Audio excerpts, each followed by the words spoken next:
मित्रांनो, मे महिन्यात 2 आठवडे धुवाधार पाऊस पडल्यानंतर विचार केला की कुठेतरी गेलं पाहिजे बाहेर फिरायला.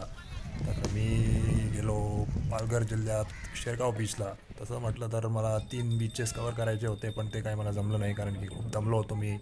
फुल डिहायड्रेशन होत होतं मला आणि खूप त्रास होत होता. जेवण पण केलं नव्हतं. तर मी गेलो सरळ इथून पुण्याहून ट्रेन धरली. मी ट्रेन पकडून गेलो सरळ पालघरला. खूप त्रास झाला. लोकल पकडावी लागली मला. मग उतरावं लागलं ठाणे स्टेशनला. मग परत दुसरी लोकल पकडावी लागली. मग बोरीवलीला गेलो मी. बोरीवलीहून परत मग मी दुसरी ट्रेन पकडली. तिथून पालघरला उतरलो आणि सरळ लोकल ट्रान्सपोर्ट टमटममध्ये बसून मी सरळ पोचलो शेरगाव बीचला, जे की 7-8 किलोमीटर आहे पालघर स्टेशनहून. आणि तिथे मी आलो आणि मग अशी रील्स बनवायला सुरू केलं. मी व्हिडिओ शूटिंग सुरू केली. तुम्ही बघू शकता मागे आहे बीच, समुद्राचं पाणी.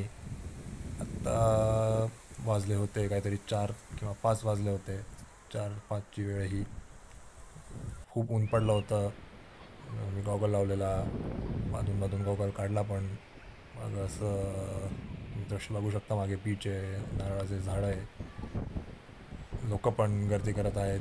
जेव्हा मी पोचलो तेव्हा एवढी काही खास गर्दी नव्हती. लोक यायला सुरू झाले होते, पण नंतर हळूहळू जशी संध्याकाळ झाली 5-6 वाजेपर्यंत भरपूर लोक, चांगलीच गर्दीच होती. महत्त्वाचं म्हणजे एवढं काही घाण नव्हती त्या बीचवर मुंबईसारखी, आणि पाणी पण चांगलंच होतं. एवढं निळं नव्हतं पण चांगलंच होतं. अशी रील्स व्हिडिओ बनवल्यानंतर 6:30 7:30 नंतर मी निघायला सुरू केलं, कारण की अंधार पडतो आणि तिथे काही परत रिटर्न जायला काहीच नसतं. तर हे तुम्ही बघू शकता रिटर्न जातानाचे दृश्य. नारळाचे झाड आहे सगळीकडे, नारळाचे बाग आहे तिथे, खूप मोठे मोठे नारळाचे झाड आहे.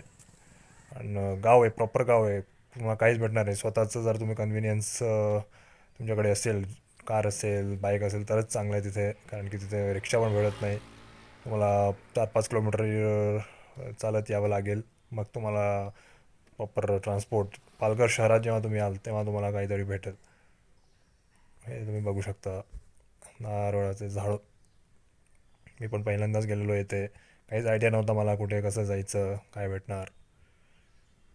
जे छोटे छोटे गाव असतात तिथे हाच प्रॉब्लेम असतो. तिथे कन्व्हिनियन्ससाठी काहीच नसतं. तुम्हाला स्वतःचा व्हेकल पाहिजे, नाहीतर तुम्हाला लिफ्ट घ्यावी लागेल, कारण की बस आणि रिक्षा तुम्हाला सहज भेटणार.